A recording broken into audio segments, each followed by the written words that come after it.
Apakah Bapak yakin dengan transformasi ini mampu mencegah apa yang terjadi pada Asabri, juga pada Taspen? Sebelum sahabat ASN melanjutkan menonton video ini, silakan sahabat ASN untuk subscribe channel ini. Karena setiap bulannya kami akan memberikan bonus pulsa untuk 2 orang sahabat ASN jika channel ini sudah mencapai 100.000 subscriber. Apakah Bapak yakin dengan transformasi ini mampu mencegah apa yang terjadi pada Asabri, juga pada Taspen? Karena kita tahu ada masalah pada Asabri dan ada masalah pada Taspen. Dan ini jelas merugikan, Pak. Para anggota TNI dan Polri yang sudah iuran sepanjang masa karirnya dan duitnya hilang, Pak. Hanya karena perilaku korup atau perilaku menyimpang dari beberapa orang, Pak. Sejauh mana keyakinan ini, anak saya tidak lihat ini, Pak, arah di sini bisa mampu menjamin itu. Yang kedua untuk Taspen, Pak. Kalau kita lihat paparan dan juga berita-berita di media mainstream, Pak, kita lihat Taspen itu aktif sekali, Pak. Banyak sekali inovasi yang Bapak lakukan, termasuk inovasi layanan tadi, terhadap orang yang sepuh dan seterusnya, jaminan pembayaran klaim 1 jam, dan seterusnya. Sehingga sebenarnya ini layak diapresiasi, Pak. Tadi Bapak mengatakan DNA-nya cuma 2, karena revenue-nya kan captive, dari dipotong langsung dari gaji. Sehingga kata kuncinya kan di pelayanan, dan yang kedua di investasi. Di pelayanan saya lihat inovasinya bagus sekali. Di investasi, dari paparan Bapak, mampu menjaga portofolio investasinya. Mayoritas ISBN, tentu ini adalah risk-free, deposito, obligasi, sehingga ini relatif aman, Pak. Tapi faktanya kita tahu ada direksi yang sekarang mondok karena kasus investasi. Sehingga ini menjadi catatan, Pak. Berikutnya mengenai tadi, Pak, rasio klaim THT terhadap premi. Ini Bapak tadi mengatakan $1.000, klaimnya 2.570. Ini menarik, Pak, karena kira-kira kan 2,5 kali. Dan ini berjalan dari tahun ke tahun sebelum COVID sampai sekarang, kira-kira angkanya kan 2,5 kali, Pak. Pertanyaan saya, apakah ini memang nature-nya seperti ini, atau ada solusi lain, Pak? Karena lama-lama, kalau seperti ini terus, lama-lama habis, Pak. Apalagi kalau ada gangguan pada return dari investasi, Pak. Ini harus dijaga benar-benar, Pak. Kemudian dari laporan keuangan Bapak, tadi kita lihat kenapa tidak ada pendapatan PSL di tahun 2024. Ini yang membedakan dengan 2023.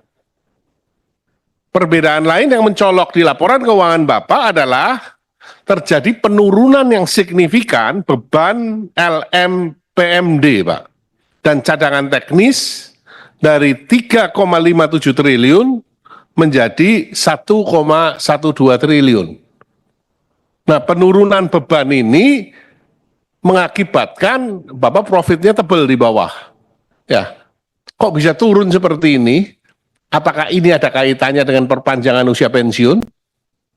Ya, atau dari sebab lain? Ini yang kudu ditata hati-hati, Pak. Karena kalau dari sebab lain, ya berarti bahaya ke depannya, Pak. Ya, dan terakhir, Pak, layaknya perusahaan asuransi, Pak, kita kepingin tahu utangnya itu berapa sih Pak? Ya, kemudian RBC-nya berapa? Sehingga akan lebih menggambarkan kesehatan dari perusahaan Bapak. Terima kasih. Assalamualaikum warahmatullahi wabarakatuh. Tujuan daripada reformasi kami tadi sebagaimana kami sampaikan, ini memang ada yang jangka pendek, ada yang jangka panjang. Jadi yang akan kita lakukan di dalam jangka pendek ini ya sesuai dengan tupoksi yang biasa kami lakukan, yaitu dari sisi pembayaran. Ya, jadi sisi data dan verifikasi ini masih akan terus dilakukan oleh Taspen ya, termasuk layanannya. Nah, kemudian pembayaran ini kami yang melakukan. Jadi kami bayar lewat mitra, mitranya membayarkan kepada tadi yang disampaikan Pak Misbakun, ada orang tua banyak tadi ya.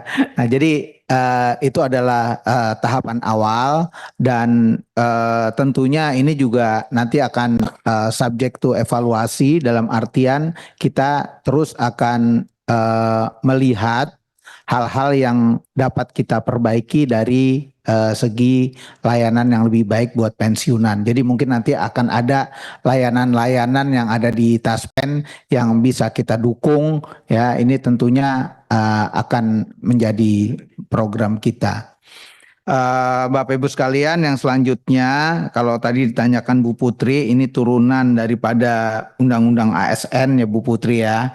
Jadi ini saat ini masih dalam proses pembahasan di pemerintah. Jadi kami dengan PAN ya, ini sedang melakukan pembahasan dan tentunya nantinya juga ini akan dibawa ke DPR juga untuk bisa mendapatkan masukan dari Bapak Ibu sekalian. Jadi saat ini masih dalam proses penghitungan karena tentunya tadi juga Pak Dolfi menyebutkan ini beban keuangan negara juga besar dan dari sisi aktuaria nih Pak Dolfi yang mungkin memang tidak mudah. Jadi ini sedang kita selesaikan dan nanti pada saatnya ini akan kita sampaikan.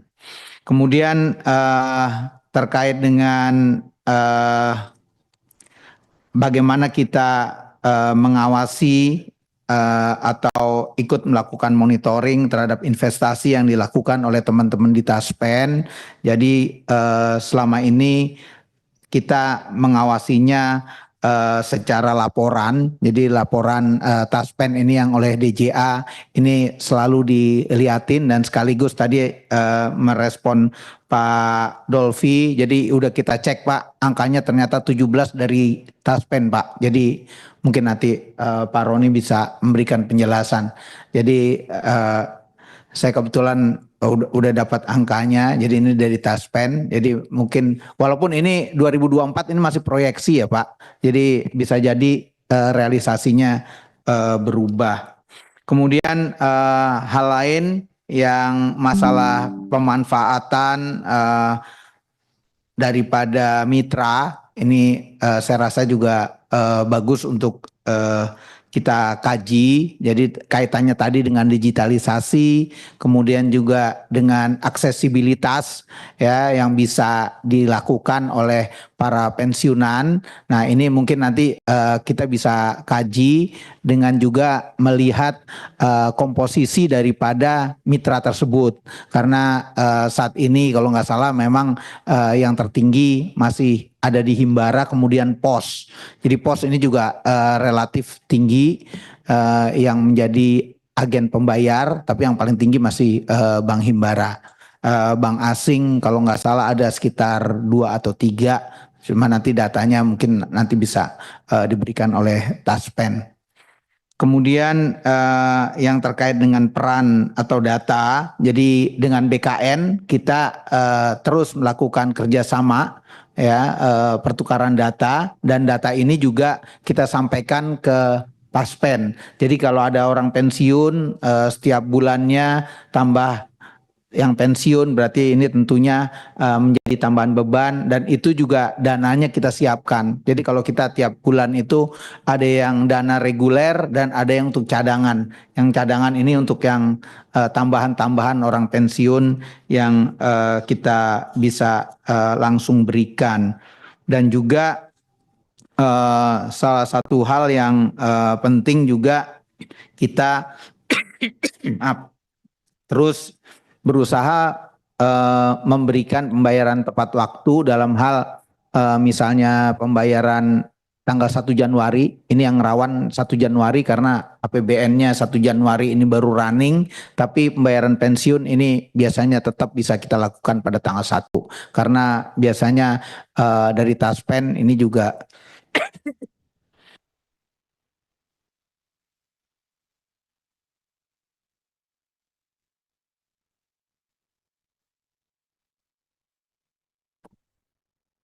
jadi dari AIP itu biasanya digunakan dulu, dipinjam untuk membayarkan yang tanggal 1.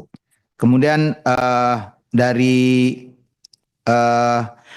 pimpinan tadi dari Pak Dolvi dan Pak Andreas, jadi untuk detail daripada transformasi daripada sistem pembayaran pensiun ini teman dari Direktorat Jenderal Anggaran yang akan menyampaikan secara detail, yang tentunya ini akan memberikan gambaran secara lebih lengkap. Dan tadi yang disampaikan Pak Dolvi yang terkait dengan pasal 65, nah ini pada tahun 2019 dan 2020 ini Pak ada judicial review Pak. Jadi ada putusan MK nomor 6 itu di tahun 2020 dan nomor 72 tahun 2019. Nah, sehingga ini tidak dilaksanakan dulu walaupun kita terus mengupayakan yang namanya harmonisasi, Pak. Jadi yang harmonisasinya tetap kita jalankan ya, tapi tentunya ini juga kita memperhatikan kesiapan daripada masing-masing, karena sebetulnya yang diatur itu kan terutama di Undang-Undang P2SK ini kan seperti tadi disampaikan Taspen ya, sebenarnya kan dana pensiun ya Pak ya. Nah, dana pensiun ini ya tentunya harusnya bisa mengcover segala macam dana pensiun yang ada dalam satu skema yang tentunya menarik ya untuk bisa diimplementasikan. Interupsi sebelum pindah topik, Pak Ketua. Putusan MK-nya mengenai apa, Pak Prima?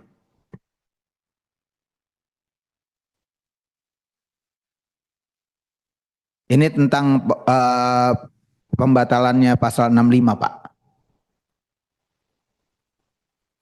Jadi integrasi program Taspen dan Asabri pasal 65 ini dibatalkan dengan putusan nomor 6 tahun 2020 dan 72 tahun 2019. Sehingga tidak mengikat untuk diintegrasikan dengan BPJS pada tahun 2029, Pak. Namun kami tetap coba untuk terus melakukan harmonisasi hal tersebut. Terkait dengan Pak Andreas tadi untuk kronologis, jadi memang yang saat ini berlaku memang Undang-Undang 11 Pak ya, jadi dengan Undang-Undang 11 itu pemerintah memang bayarin Pak ya, jadi AIP ini sebetulnya masih tabungan aja. Nah, nanti pada saat Undang-Undang ASN ini berlaku, yang PP-nya ini sedang disusun, ini baru on, Pak. Jadi ini baru yang seperti swasta itu yang ada iuran dan ada chip in. Nah, itu baru mulai ada di nanti setelah PP-nya ini berlaku. Jadi ini masih dalam proses.